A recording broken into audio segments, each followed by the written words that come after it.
want even more than the 5 colors, where do you turn? Gold cards, artifacts, and lands. Oh my. Garrick is back and he is mad. This is one of the cards that actually changed very little from design and development. When this came through from design, you know, it was a 4-ability Planeswalker and it was just about perfect. Garrick has now been corrupted. What does he do?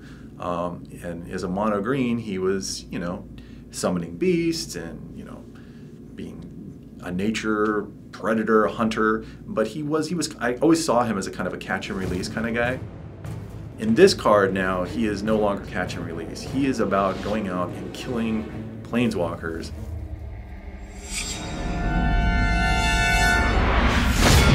So Garrick, Apex Predator.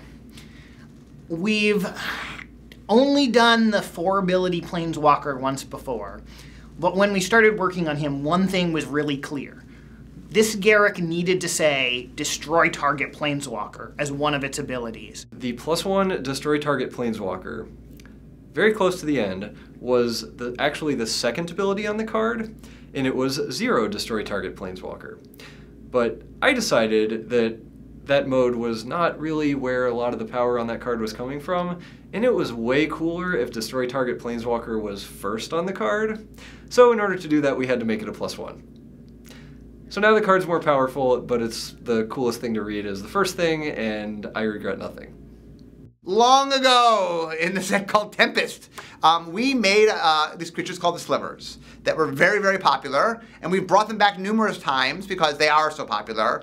And Magic 2014 brought them back yet again to the core set for the first time. But we didn't deliver everything we'd wanted to deliver. In fact, one of the #1 complaints about Magic 2014 is, where is my multicolored 5-colored sliver? Where is that? Every other time we've ever brought slivers, every set that had slivers had a 5-colored sliver. Where was it? And we're like, you know what? We were missing that. Let's give that and just a few more slivers to round other people in their sliver deck. So Magic 2015 sort of just gives a little bit to finish off the sliver deck. I knew that when we were going to put a 5-color sliver into this set that I wanted the line, slivers you control are indestructible. It just like, the one ability we have not yet put on slivers that if I showed it to someone who has a sliver deck, they're just going to immediately go, wow, that is exactly what I want. When we tested it though, it was so good at 7/7, which is what these have historically been. These 5-color slivers have all been 7/7s, that we said, we can't make this. We just cannot make this card. But we found a good spot for it in the end. We had to take a couple of points of power and toughness on it, so it's only a 5/5, but a 5/5 indestructible that makes all the rest of your creatures indestructible is still quite the monster. Sliver Hive is an exciting card because it's the kind of card that your sliver deck just absolutely loves. It does everything you need, it fixes your mana, your deck is probably only slivers anyway, it gives you more slivers, it's just kind of the perfect card for bringing together a sliver deck. Artifacts are items of wonderful and great power that any mage can have access to. And what it allows is by accessing these things, it allows every color to do things that normally it might not be able to do. The chainmail is an iconic artifact that you might have heard of before. Liliana the Veil, that's the veil they're referring to. It's the chainmail. It's an ancient Onaki artifact that gave people power.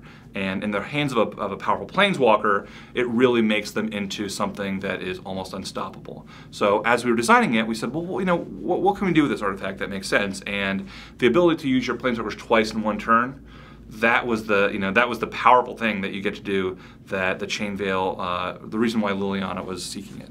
Hot Soup is another one of our external designer cards, and I love it because it's goofy in a way that Magic normally isn't goofy.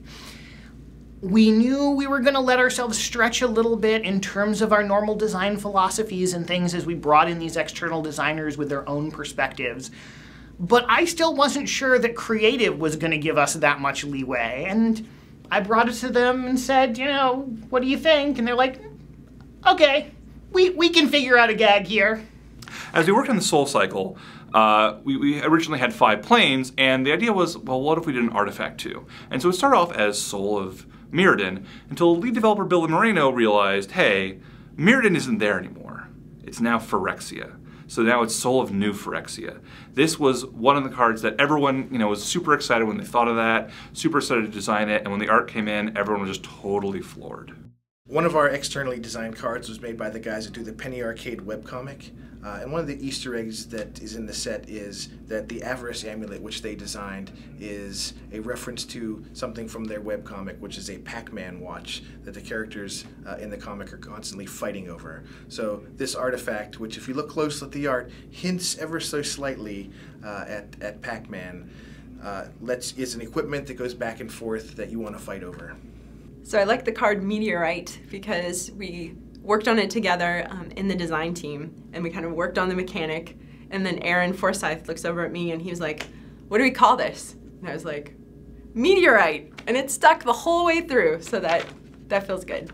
On the card Meteorite, I got the rules text from design, and I had to figure out, okay, well, how am I going to concept this? What art, what art's going to go on that?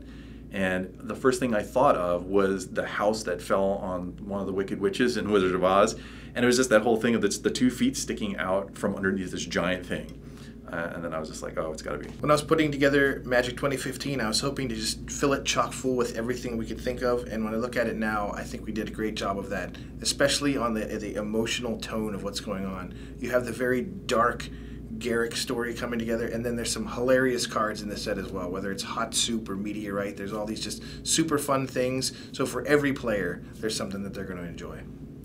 Here on Inside R&D, we've shown you just a few of the stories that lie behind each and every card in Magic 2015. But the stories that really matter come straight from the battlefield, and those stories belong to you. Until we meet again on Inside R&D, I'm your host Richard Hagan, saying bye.